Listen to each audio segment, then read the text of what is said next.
My husband threw tantrums for months, slammed a sauce jar so hard it cracked, flipped the coffee table, and his mom said, "Boys will be boys." So I threw bigger ones back. I married Nathan after dating for 2 years, and everything was great until we moved in together. We had this nice little duplex with a big kitchen and a backyard where I grew tomatoes and peppers. Nathan worked from home doing consulting, and I worked at the veterinary clinic downtown. We split everything down the middle and took turns cooking dinner. Life was good until about 3 months after the wedding when I saw who Nathan really was. We were at the grocery store and I grabbed the wrong brand of pasta sauce. Nathan grabbed the jar from my hand and slammed it back on the shelf so hard it cracked. The store employee just stared at us. Nathan said the sauce had too much sugar and walked off like nothing happened. I bought the sauce anyway because we needed it for dinner. When we got home, Nathan saw the jar in the bag and threw it in the trash. Then he made himself a sandwich and went to his office.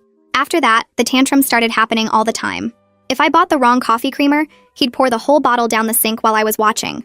If I forgot to record his show, he'd unplug the TV and carry it to the garage. If dinner wasn't ready when he wanted it, he'd take every pot and pan out of the cabinet and stack them on the counter. The worst was when I came home late from an emergency surgery at the clinic. Nathan had thrown every single pillow and blanket from our bed into the bathtub and turned on the shower. He said if I couldn't be home on time, I didn't deserve a comfortable bed. I slept on the couch that night while he sprawled across our king-size mattress. My friend Lisa kept telling me to leave, but I wanted to handle this myself first. Nathan had this whole routine where he'd throw his fit, storm off to his office, then come back an hour later acting like nothing happened. He'd ask what was for dinner or if I wanted to watch a movie. If I brought up what he did, he'd say I was being sensitive and making a big deal over nothing. One time I tried to talk to him about it calmly, and he threw his coffee mug at the wall. Not near me, but close enough that I jumped. Then he said I was being dramatic about a little noise.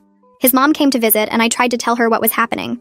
She watched Nathan flip the coffee table because I forgot to buy his protein bars, and she said boys will be boys. She actually said that.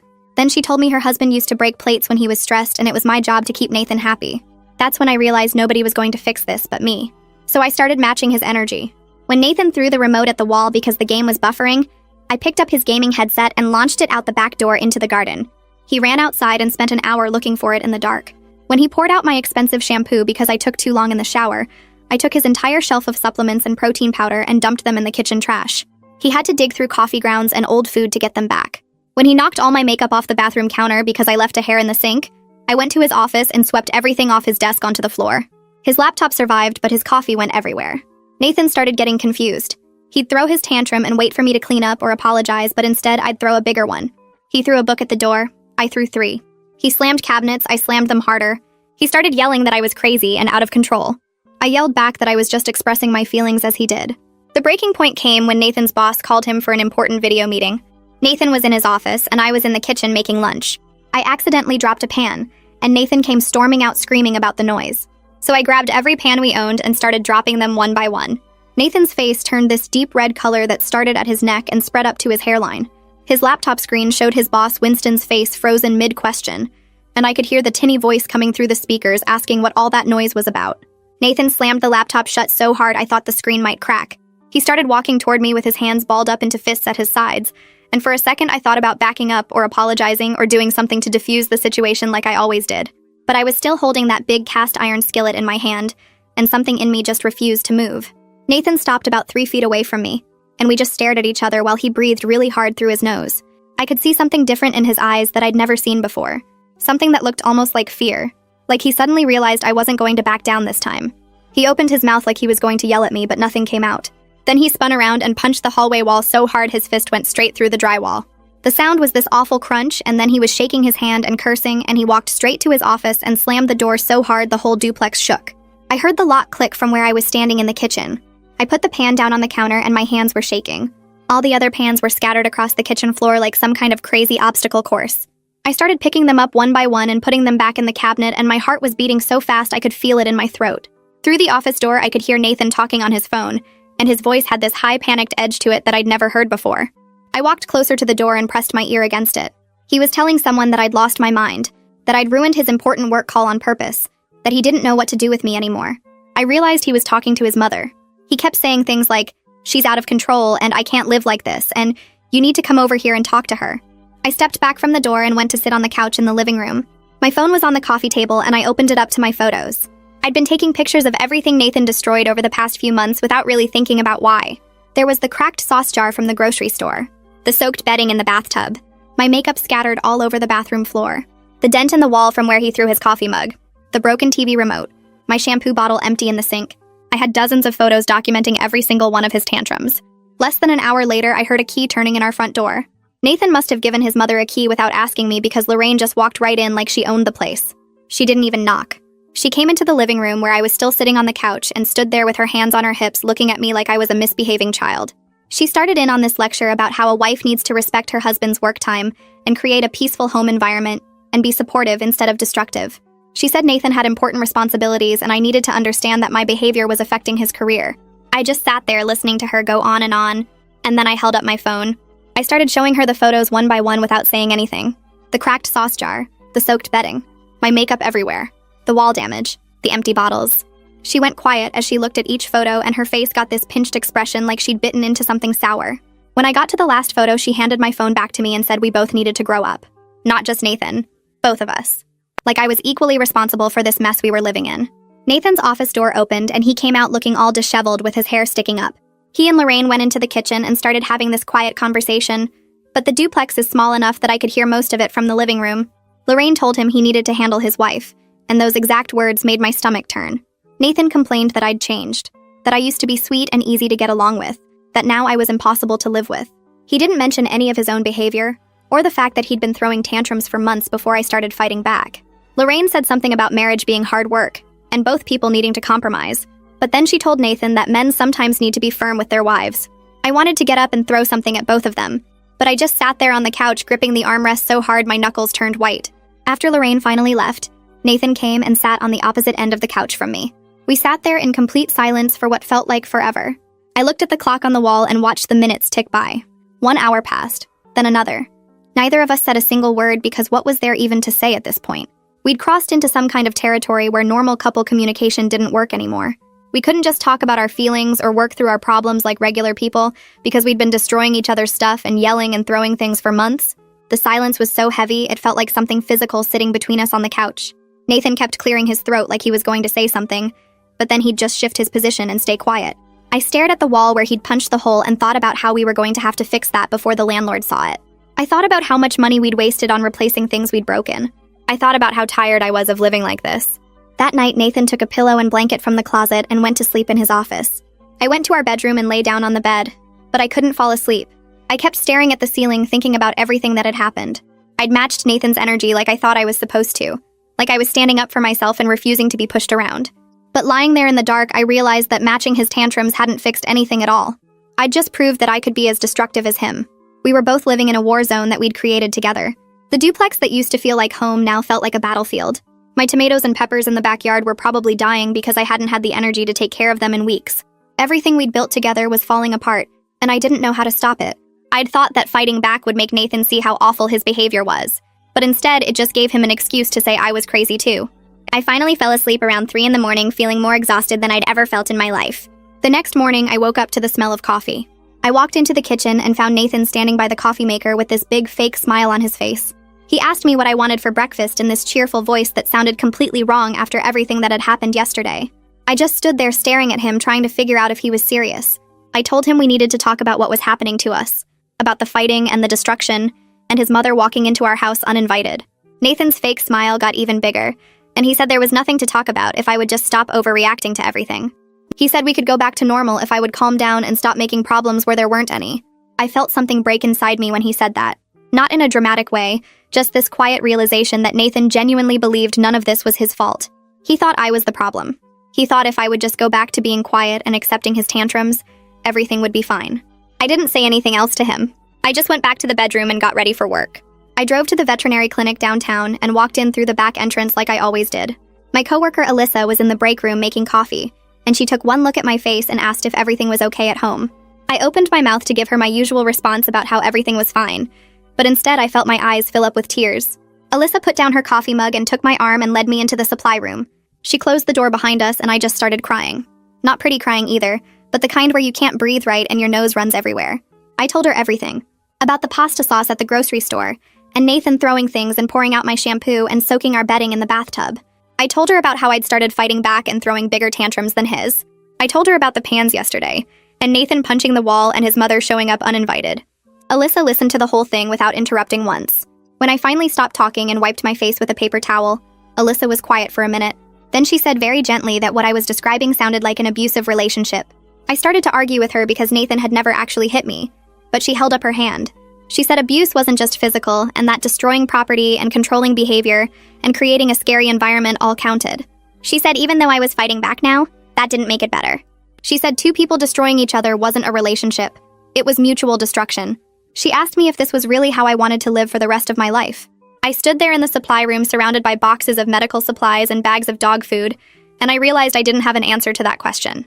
I spent the rest of my shift at the clinic going through the motions of my job, while my brain kept replaying what Alyssa said about mutual destruction. I checked a beagle's ears for mites and thought about Nathan punching the wall. I gave a cat her vaccines and thought about me throwing pans during his work call. I cleaned exam rooms and thought about how we'd both become people I didn't recognize anymore. When I finally drove home that evening, I sat in the driveway for 10 minutes staring at our duplex. The lights were on in the kitchen and I could see Nathan moving around inside. Part of me wanted to just keep driving and never come back. But I got out of the car and walked to the front door because running away wouldn't fix anything either. I opened the door and stopped dead in the entryway. The kitchen table was set with our nice plates and cloth napkins we only used for company. Candles were burning in the middle of the table. Takeout containers from my favorite Thai restaurant were arranged on the counter, and the smell of pad Thai and green curry filled the whole house. Nathan came out of the kitchen wearing a smile that looked completely fake after everything that had happened. He asked if I was hungry and gestured at the table like he'd done something amazing. I just stood there holding my purse and staring at this scene he'd created. It was so obvious what he was doing. His mom probably taught him this exact move when he was growing up watching his dad break plates and then buy flowers the next day. Make a big romantic gesture and pretend the bad stuff never happened. Smooth everything over with fancy food and candles instead of actually talking about the real problems. I walked past him to the bedroom and changed out of my scrubs while Nathan stayed in the kitchen. When I came back out, he was sitting at the table waiting for me with that same fake smile plastered on his face. I sat down across from him and he immediately started dishing pad Thai onto my plate. I watched him serve the food and arrange everything just right and I felt absolutely nothing. No anger, no hope, no sadness. Just this empty feeling like I was watching a stranger perform a play I'd seen too many times before. I put my fork down before even taking a bite and told Nathan we needed couples therapy. I said our marriage was falling apart and we needed professional help to fix it. Nathan actually laughed.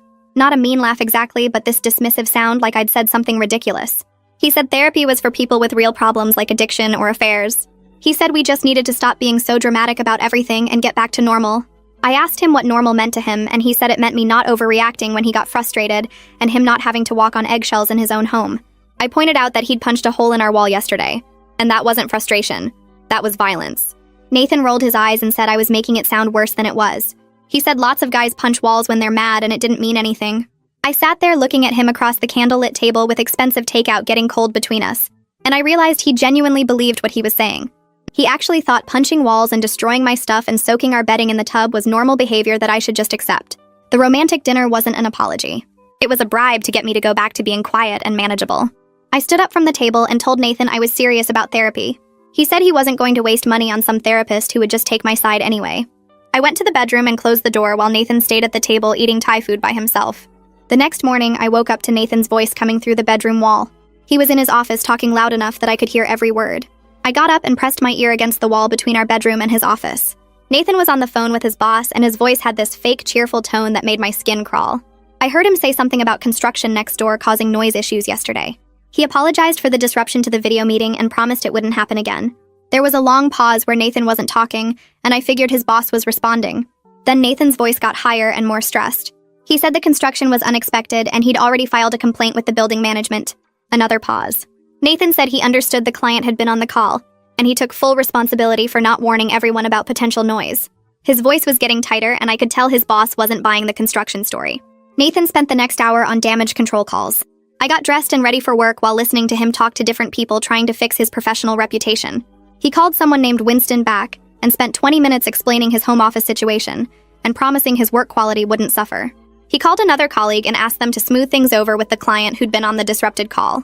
Every conversation made him sound more desperate, and I realized his job might actually be in trouble because of what I'd done with the pans. Part of me felt guilty, but a bigger part of me thought about all the times Nathan had made me late for work or disrupted my life with his tantrums, and he never cared about the consequences for me. I was making coffee in the kitchen when someone knocked on our front door. I opened it and found our landlord standing there looking annoyed. He said he'd gotten noise complaints from both neighbors about crashing sounds and yelling coming from our duplex. He asked if he could come in and look around. I let him in because I didn't know what else to do. The landlord walked through our living room and immediately saw the hole Nathan had punched in the hallway wall. He stopped and stared at it for a long time. Then he kept walking and noticed the cabinet door in the kitchen hanging crooked where the hinge had broken during one of our fights. He opened the cabinet and the door came completely off in his hand. The landlord set the broken cabinet door on the counter and turned to look at me. He asked very directly if he needed to be concerned about his property. I opened my mouth, but no words came out. Nathan came out of his office right then, and the landlord's whole face changed.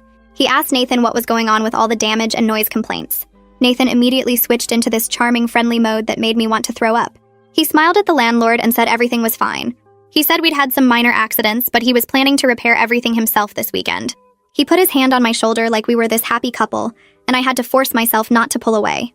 The landlord looked at Nathan's hand on my shoulder and then looked at my face. He asked me directly if I felt safe in this house. I froze. Nathan's hand tightened on my shoulder. The landlord kept looking at me, waiting for an answer, and I couldn't figure out what to say. If I said no, what would happen? Would the landlord call the police? Would Nathan get even angrier? If I said yes, was I lying? Did I actually feel safe here anymore? I finally said I was fine in this quiet voice that didn't sound convincing even to me. The landlord didn't look like he believed me, but he couldn't force me to say anything else. Nathan walked the landlord to the door, still being all friendly and charming. He promised again to fix everything and keep the noise down. The landlord handed Nathan a written warning about the noise complaints and property damage. He said any more problems, and he'd start eviction proceedings. Nathan took the paper and kept smiling until the landlord left. The second the door closed, Nathan's fake smile disappeared. Requested Reds is on Spotify now. Check out link in the description or comments. He turned to me and started yelling about how I'd embarrassed him and made us look like trashy people who couldn't handle our problems. He said the landlord probably thought he was some kind of abuser now because of how I acted. I pointed out that he literally punched a wall yesterday, and the landlord could see the evidence. Nathan said that was different because I'd provoked him by dropping the pans during his meeting. He said if I hadn't started that whole thing, none of this would have happened. I told him he'd been throwing tantrums and breaking stuff for months before I ever fought back. Nathan said I was twisting everything around and making him sound like a bad guy when he was just reacting to my behavior. We stood in the hallway yelling at each other until I couldn't take it anymore and went to the guest room and slammed the door. That night, I got ready for bed in the guest room. I'd brought my pillow and some blankets in there earlier.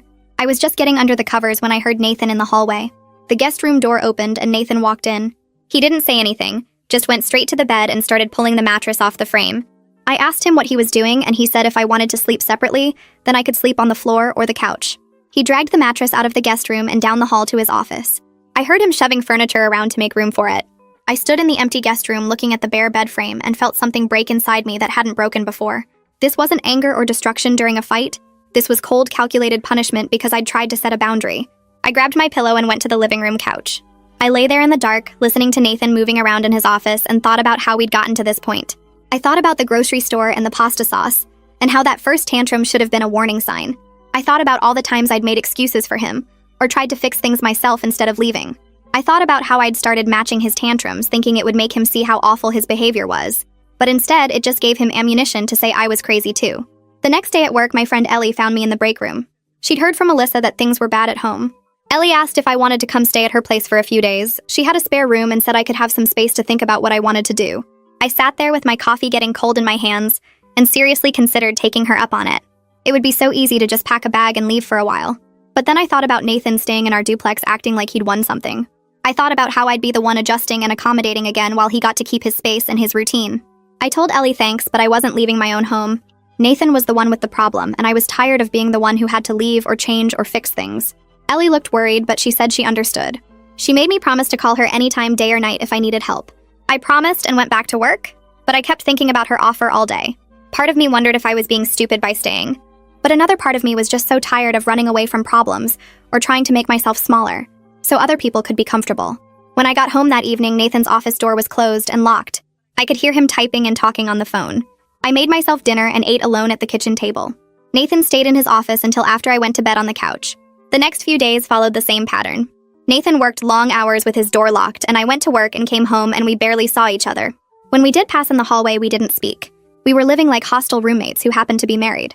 I'd wake up on the couch and hear Nathan already in his office. I'd come home and he'd be in there with the door locked. We stopped cooking meals together. We stopped talking about our days. We stopped existing in the same space except for these brief, awkward moments in the hallway where we'd both look away and keep walking. I realized Nathan was avoiding me as much as I was avoiding him. Neither of us knew how to fix what we'd broken, and neither of us wanted to be the first one to try. So we just lived in this Cold War silence that felt worse than the yelling and destruction had been. I worked a late emergency surgery on a cat who'd eaten something toxic. By the time I finished, it was almost midnight. I drove home exhausted and just wanting to collapse on the couch. I unlocked the front door and walked into the dark house. I flipped on the kitchen light and noticed something different right away. There was a new lock on Nathan's office door. Not just the regular door lock, but one of those deadbolts you need a key for. I walked over and tried the handle and it didn't budge. Then I went to make myself something to eat and found another new lock on the pantry door. I stood there staring at the lock on the pantry where we kept all our food. Nathan came out of his office and I asked him what he was doing. He said since I couldn't be trusted not to disturb his work, he was protecting his space and his food. I asked him if he was seriously locking up our food, and he said it was his food since he'd bought most of it. He said I could buy my own groceries and keep them somewhere else. Then he went back in his office and locked the new deadbolt behind him. I stood in the kitchen staring at the locked pantry door for a long time after Nathan went back to his office. My stomach growled because I'd worked through lunch at the clinic and now I couldn't even get to my own food. I walked to the garage and grabbed my toolbox from the shelf. Then I went straight to Nathan's office door and unscrewed the router from the wall jack. I unplugged the modem too and wrapped all the cords around both devices. Nathan's door stayed locked while I carried everything out to my car. I popped the trunk and put the router and modem inside, then locked it and took my keys with me back into the house. About 20 minutes later, Nathan came storming out of his office yelling about the internet being down. I was sitting on the couch scrolling through my phone and I told him the internet was fine, just in a safe place. He demanded to know where it was, and I said he could have it back when he unlocked the pantry. Nathan's face went red and he started pacing back and forth in the living room. He pulled out his phone and I watched him turn on his hotspot and connect his laptop to it. He gave me this smug look like he'd won something and went back to his office. I ordered pizza on my phone since I still couldn't get to any real food. The next morning, Nathan was already in his office when I left for work. I could hear him on a video call talking to someone about quarterly projections. That evening when I got home, he was still in there, but I noticed he kept coming out to check his phone. He'd look at the screen, mutter something, then go back to his office. This happened 3 more times before dinner. Finally, around 8 o'clock, he knocked on the living room wall to get my attention. I looked up from my phone and he asked where the router was. I reminded him about the pantry lock and he said that was different because the food was his. I said the internet was mine then since I paid half the bill. He went back to his office and slammed the door. The next day, I came home to find a package on the porch. Nathan must have been watching for it because he grabbed it before I even got my keys out. He took it straight to his office and I heard him ripping open the box. An hour later, I tried to connect to our Wi-Fi network and it was gone. Instead, there was a new network called Nathan's Network and it was password protected. I tried a few obvious passwords, but none of them worked. At work the next day, I was sitting in the break room watching videos on my phone during lunch. Alyssa came in to make coffee and noticed I was using my data instead of the clinic Wi-Fi. She asked why, and I told her about the separate internet networks at home. Alyssa stopped pouring her coffee and just stared at me. She set the pot down very carefully and sat across from me at the table. She said very quietly that what I was describing wasn't normal. She said I was a smart and capable person who didn't have to live like this. I told her I knew it wasn't normal, but I wasn't going to let Nathan push me around anymore. Alyssa reached across the table and put her hand on mine. She said matching his crazy didn't make me strong. It just made me participate in something that was destroying me. I pulled my hand back and said I had to get back to work. I avoided Alyssa for the rest of the day because I didn't want to hear what she was saying even though I knew she was right. Nathan started missing deadlines at work. I could hear him on stressed phone calls with his boss through his office door. One afternoon, he was in there for over an hour and I heard him saying he'd have everything done by end of day. That evening, his office door flew open and Nathan came out looking furious. He said Winston had called him in for a serious talk about his performance. He said his boss was threatening to put him on a performance improvement plan. Nathan stood in the hallway and yelled that this was all my fault for being difficult and making his home life so stressful he couldn't focus on work. I was sitting on the couch and I said nobody forced him to spend all his energy on revenge tactics instead of his actual job. Nathan grabbed his briefcase from beside the door and threw it across the room. It hit the wall right next to the hole he'd punched before and made a new dent in the drywall. The briefcase fell to the floor and papers scattered everywhere. There was a knock on the door 10 minutes later. Nathan and I both froze and looked at each other. I got up and opened it to find our landlord standing there with a clipboard. He did not look happy. He said the neighbors on both sides had reported another loud crash and he was done with warnings. He handed me a formal written notice on official letterhead. The notice said any more property damage or disturbances would result in eviction proceedings. He asked both of us to sign it to acknowledge we'd received it. Nathan came to the door and we both signed our names on the form. The landlord took it back and said he'd owned this duplex for 15 years without any problems until we moved in.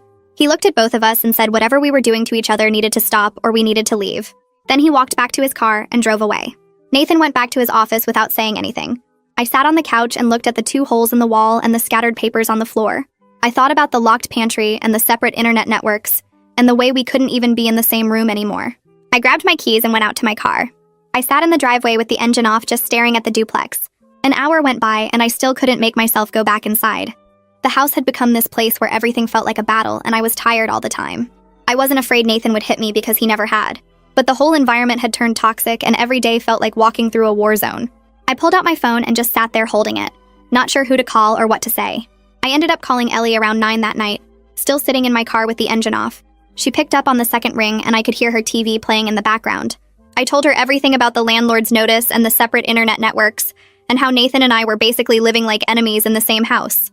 Ellie listened without interrupting, and when I finished, she said I could come stay at her place whenever I needed to, that her couch was always available. Then she got quiet for a second before saying, maybe it was time to talk to a lawyer just to understand my options. I thanked her and hung up, then sat there staring at my phone for another 20 minutes before going inside. The next morning, I looked up divorce attorneys during my lunch break at the clinic. I told myself I was just gathering information, not actually planning to leave. I found someone named Patricia Chen who had good reviews and availability that week. I made the appointment for Thursday afternoon and didn't tell Nathan about it. When Thursday came, I left work early and drove to her office in a building downtown. The waiting room had uncomfortable chairs and magazines from 6 months ago. Patricia called me back after 10 minutes and we sat in her office with a big window overlooking the parking lot. She asked about my marriage and I gave her the basic facts about Nathan's tantrums and my retaliation. She took notes on a yellow legal pad and asked if Nathan had ever physically hurt me. I said no, he'd never hit me or anything like that. Then she asked about emotional abuse and I froze because I didn't know how to answer that question. Patricia put down her pen and explained that destroying property and controlling behavior and creating a hostile environment all counted as forms of abuse even without physical violence. She said what I was describing fit a pattern she'd seen many times before. She pulled out some pamphlets about domestic abuse and support resources, then told me to think carefully about whether I wanted to try to save this marriage or protect myself by leaving. I took the pamphlets and stuffed them in my purse, then drove home in a daze thinking about the word abuse and whether it really applied to my situation. I walked into the duplex to find a strange man working in our kitchen. He was on a ladder patching the hole Nathan had punched in the wall, and there were tools spread out on the counter. Nathan came out of his office when he heard me come in and explained that he'd hired a handyman to fix all the damage before the landlord came back. The handyman glanced between us and kept working, but I could tell he felt uncomfortable. He probably sensed the tension radiating off both of us. I went to the bedroom without saying anything to Nathan and closed the door. Later that evening, after the handyman left, Nathan found me in the kitchen making dinner.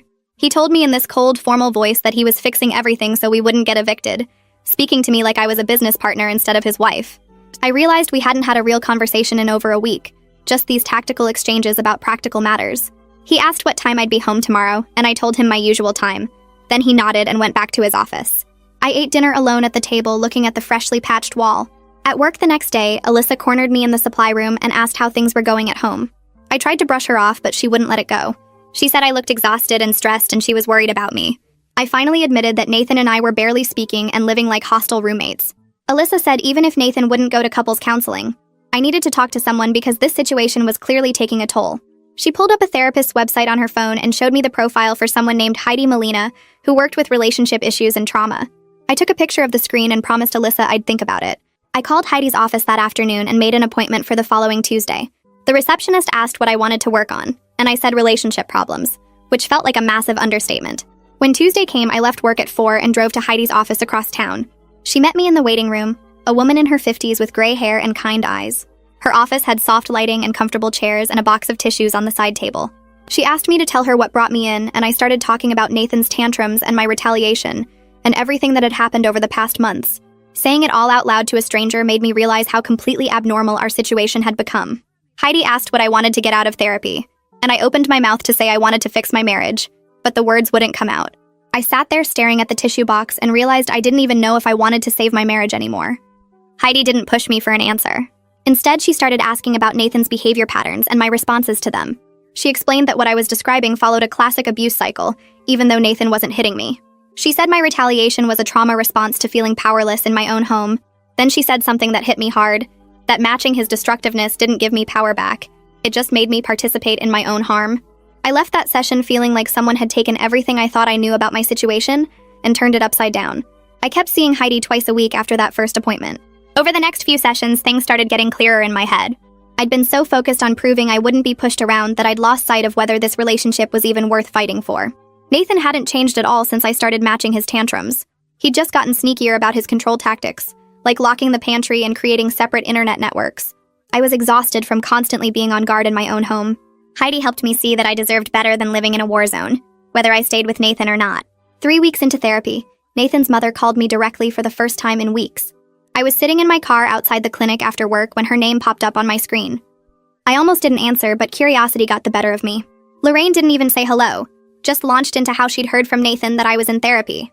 Her voice had this disapproving edge as she told me therapists just wanted to break up families.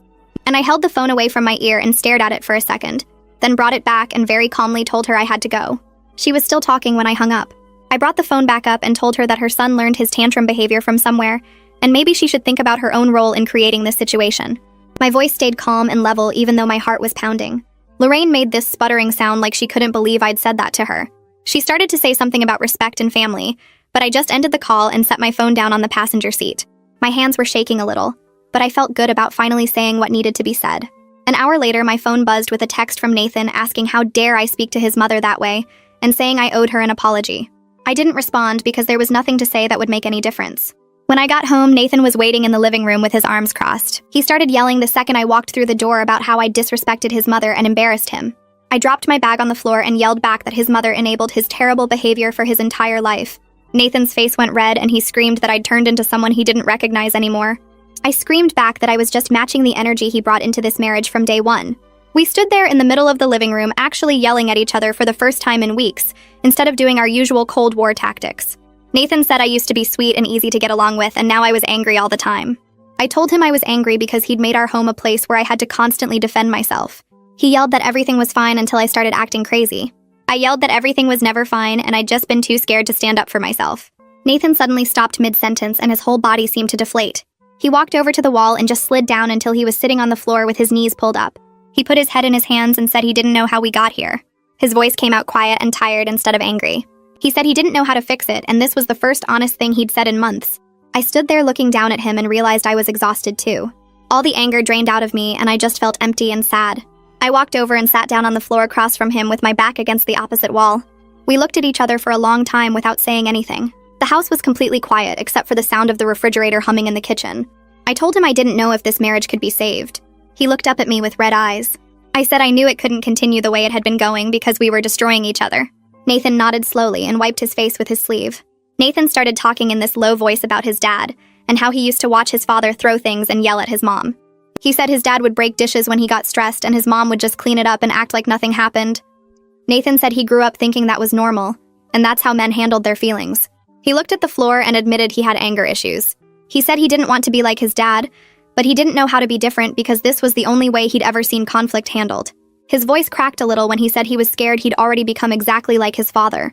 I sat there processing what he'd just told me and thinking about all the therapy sessions with Heidi. I told Nathan I would consider trying therapy together if he was serious about changing. I said I needed to see real effort, and not just words because words were easy. Nathan looked up and asked if I really thought therapy could help. I said I didn't know, but I knew we couldn't fix this on our own.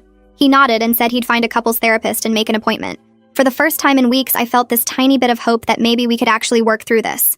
Nathan pulled out his phone right there on the floor and started searching for therapists.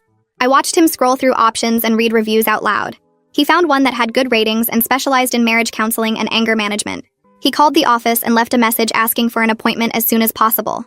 3 days later, Nathan got a call back from the therapist's office saying they had an opening that Thursday. Nathan took the appointment and then told me about it when I got home from work. Thursday came and we both got ready in silence. We drove to the therapist's office in separate cars because I wanted my own way to leave if I needed it. The waiting room had beige walls and comfortable chairs and magazines on a small table. Nathan and I sat next to each other but didn't talk. We both just stared at the walls or our phones feeling nervous about what we were about to face together. A woman came out and called our names. She introduced herself as the therapist and led us back to her office. The first session was brutal because we both laid out everything that had happened over the past months. I talked about Nathan's tantrums and the destroyed property and feeling unsafe in my own home. Nathan talked about feeling like I'd changed and become hostile, and how nothing he did was ever good enough. The therapist listened to both of us without interrupting. When we finished, she didn't take sides, but she pointed out that we'd created a pattern of mutual retaliation. She said this pattern would destroy us both if we didn't stop it immediately. She explained that we were stuck in a cycle where each person's reaction triggered the other person to react worse. Nathan and I both sat there taking in what she was saying. The therapist gave us homework to practice basic respectful communication. She said we needed to not engage in any destructive behavior toward each other or property for the next week. Nathan and I both agreed to try. I could see Nathan looked skeptical about whether talking would actually help, but he said he'd do it. The first week of trying to follow the therapist's guidelines was incredibly hard. Our default mode had become hostility, and we had to actively fight against it constantly. Nathan started to slam a door one morning and then caught himself halfway through. He closed it gently instead, and I saw him take a deep breath. I started to make a sarcastic comment when he left dishes in the sink, and I stopped myself mid-sentence. We were both trying, but it felt awkward and forced, like we were learning a new language. Nathan asked me to pass the salt at dinner one night using this overly polite voice that sounded fake. I passed it to him and said thank you when he handed me the pepper, even though neither of us had said please or thank you in months. Small moments happened where we almost fell back into old patterns, but managed to stop ourselves just in time. Our second week following the therapist's homework went a little smoother than the first. Nathan woke up early one Tuesday and I found him in the kitchen already dressed for work. He had made coffee for both of us without me asking. The mug sat on the counter steaming and he just nodded at mine when I walked in. I picked it up and took a sip, and it was exactly how I liked it with the right amount of cream. We didn't say much, but we sat at the kitchen table together for 10 minutes before he went to his office. That small gesture felt weird after everything that had happened. A few days later, I stopped at his favorite Thai place on my way home from the clinic and picked up Pad CU without telling him I was doing it. I just brought it home and set it on his desk while he was on a call. He looked up surprised and mouthed, "Thank you." These tiny moments of trying to be decent to each other felt fragile, like they could shatter if either of us made one wrong move. We were both walking carefully around the house, being overly polite in a way that felt forced, but also necessary. Nathan would ask if I needed anything from the store before he left. I would text him if I was running late so he wouldn't worry. We were building something new, but it was so delicate that neither of us trusted it yet. Nathan came home from work one afternoon looking genuinely happy for the first time in months. He found me in the living room folding laundry and told me his boss had pulled him aside that morning. Winston had noticed Nathan's work was getting better, and his attitude had improved. Nathan said Winston told him that whatever personal stuff had been going on seemed to be getting worked out. Nathan looked proud when he told me about it. He said he'd been meeting all his deadlines again, and his client presentations were back to their normal quality. I could see how much it meant to him that his professional reputation was recovering. He'd been so stressed about Winston losing confidence in him. Nathan sat down on the couch next to the laundry basket and actually smiled. He said he felt like he was getting his life back on track, and it was because we were both trying harder. I told him I was glad his boss noticed, and I meant it.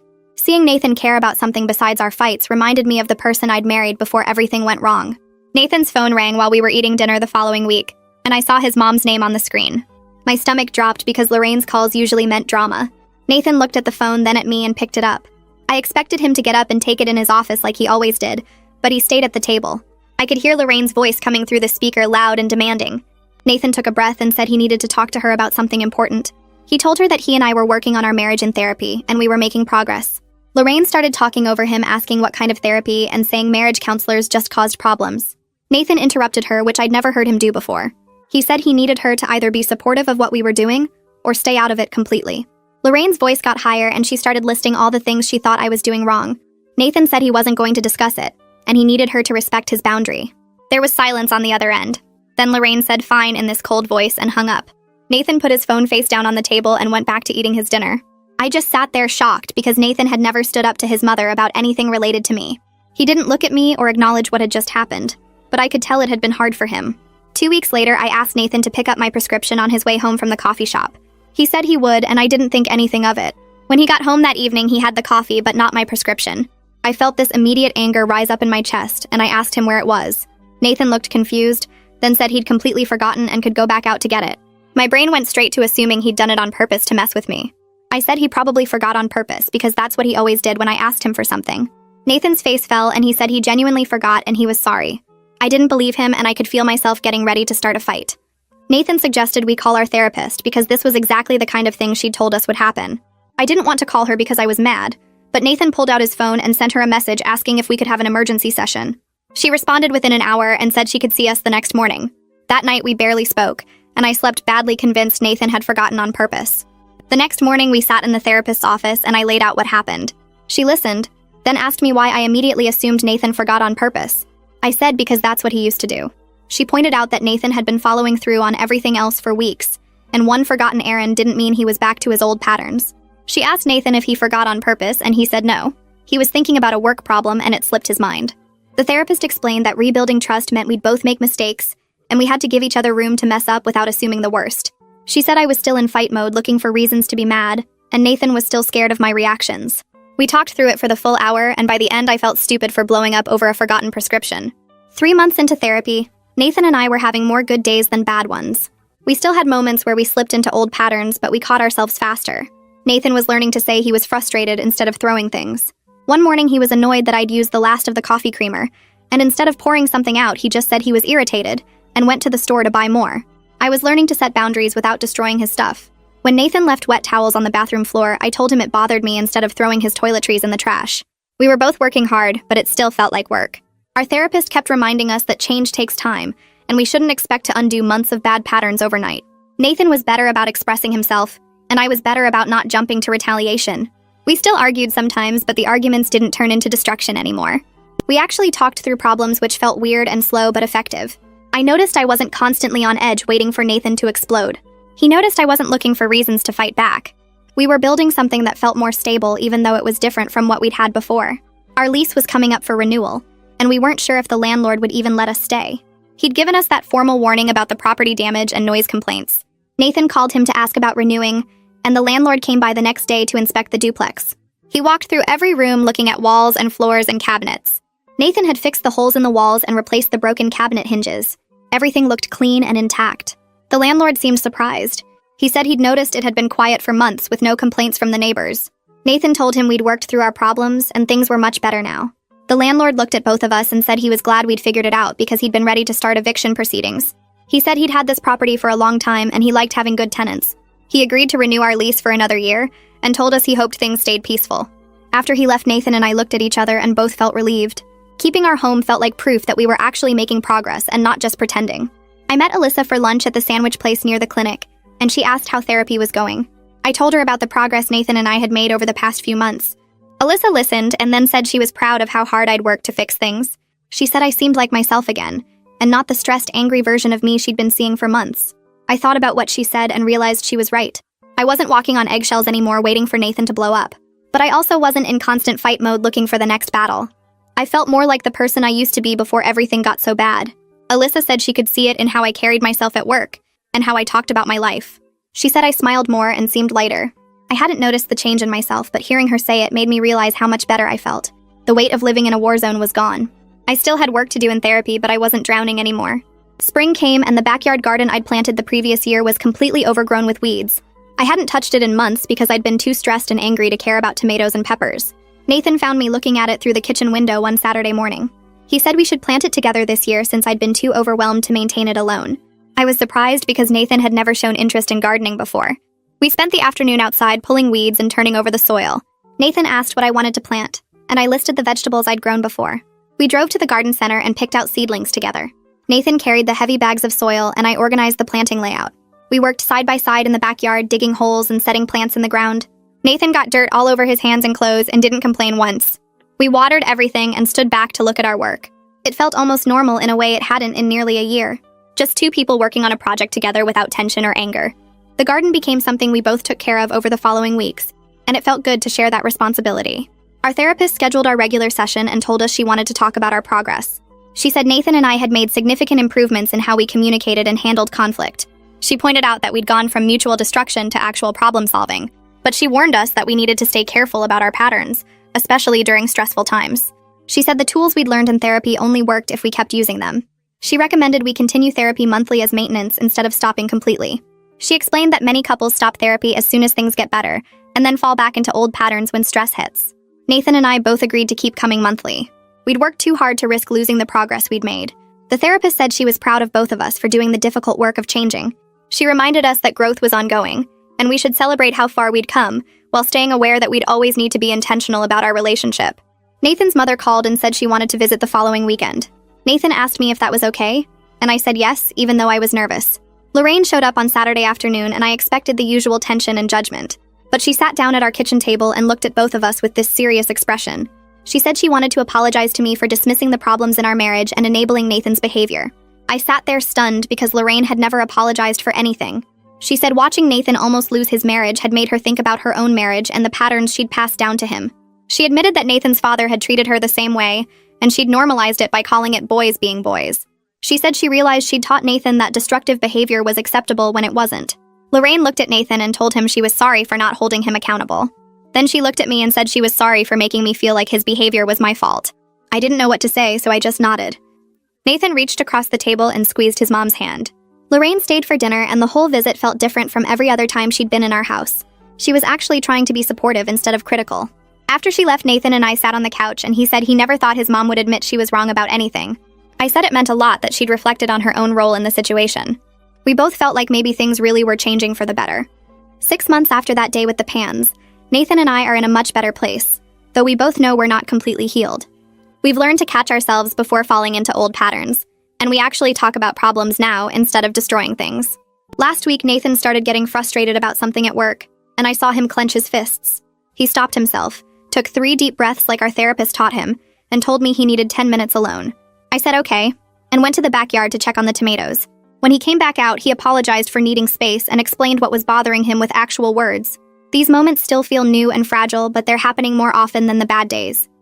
We had a fight yesterday about whose turn it was to clean the bathroom, and Nathan raised his voice. I felt myself wanting to yell back louder like I used to, but instead I said we needed to take a break from the conversation. We both went to separate rooms for 20 minutes, and when we came back, we talked it through calmly. The bathroom got cleaned, and nobody threw anything or slammed any doors. I continue individual therapy with Heidi because I realize I have my own work to do beyond the couple's issues. She helps me understand why I stayed so long before standing up for myself, and how to maintain boundaries in healthy ways. Last session, she asked me what I was getting out of matching Nathan's tantrums, and I had to really think about it. I told her it made me feel powerful after months of feeling helpless and small. She pointed out that real power comes from choosing how to respond, not from proving I could be just as destructive. That hit me hard because she was right. I'd been so focused on not being a victim that I became someone I didn't recognize. Heidi gives me homework every week about recognizing my own patterns and triggers. This week, I'm supposed to notice when I feel defensive and ask myself if the situation actually requires defense or if I'm reacting from old fear. Nathan starts his own individual therapy to work on the anger issues that go deeper than our marriage. He tells me his therapist is helping him understand how his childhood shaped his responses, and he's committed to breaking the cycle. He came home from his session last Thursday and said he'd had a breakthrough about watching his dad destroy things when he was angry. Nathan said he learned that breaking stuff was how men handled frustration, because that's what he saw growing up. His therapist is teaching him other ways to process anger that don't involve destruction or control. I can see him really trying, and that means everything to me. We're not perfect, and we still have hard days, but we've built something different from what we had before. A relationship based on actual communication, instead of fear and retaliation. I'm genuinely hopeful about our future together in a way I couldn't have imagined 6 months ago, when I was dropping pans on the kitchen floor. And yeah, that's the takeaway. Nothing fancy, just something worth thinking about for a minute. If it helped even a little, then it did its job.